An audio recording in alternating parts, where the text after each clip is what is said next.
since I have so many questions, I'll just go with one right now. Again, parent from Cloverly. And the frustration from that school over the last 2 years is beyond measure. And to see the stonewalling that we have received. But the importance of this meeting, and with the diversity of people that are here, the groups that are being represented tonight, I mean, that's heartwarming. It's obviously, it's a start, it's a foundation for bigger and better things, hopefully to come.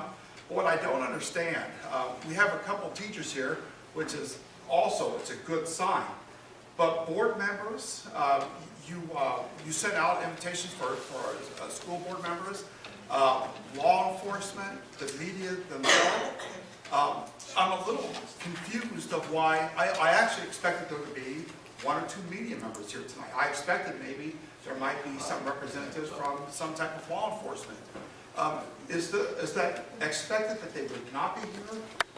There was a reporter from the Washington Post. How could they not be here for this issue? Post reporter left. There was a Post reporter here for a little while. Oh, okay. So that's a good sign. Okay, but law enforcement also? No. Just They were not invited, we did not think about it. no representation? We didn't invite law enforcement, which is an oversight on our part. But the other thing that we can do is call the Washington Post, the Metro section, or speak the ombudsman of the Washington Post, telling them how important this issue in Montgomery County is. Citizens are up in arms, but they have no megaphone to talk to power. That's it.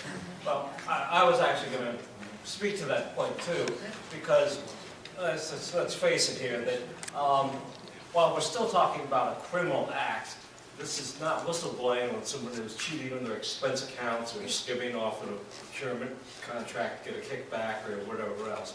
What we're actually talking here are violent criminal acts.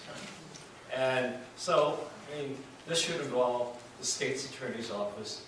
We do have a team of community prosecutors, and certainly this is a community crime that they should be involved with. Good luck with crime trucks. He's going to speak in this part of the library. But there is a separation between a school and government, and that's the problem. Sure, but still, it's a criminal act being committed here, and so the school is not a prosecutorial or law enforcement, and they should be getting out of the way. Something like this. Yes, ma'am, you had your hand up.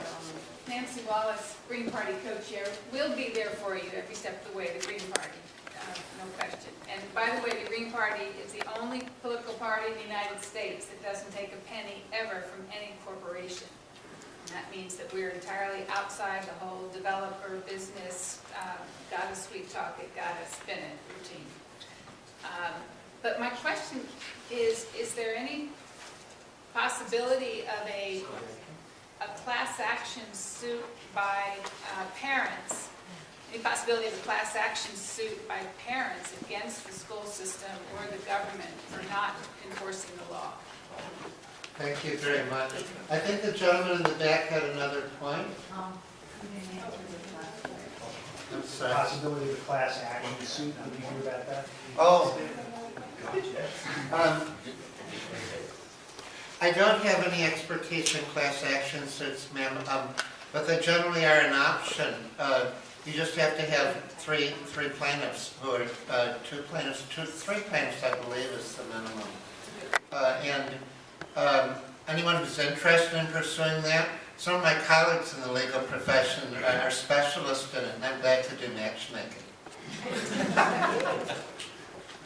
Or a Title IX investigation by the federal government. Right. If anybody knows a Title IX attorney. It's a lot of money here. A Title IX attorney, this is in clear violation of, I mean. John? Just one quick announcement. If anybody's interested in further information about GAP's social media presence and GAP's social media resources, our communications associate, Mr. Robbie Deely, is in the back there, and he could help you out if you have any interest with that. And then also, we have these cards that we're going to put out on the table where you signed in.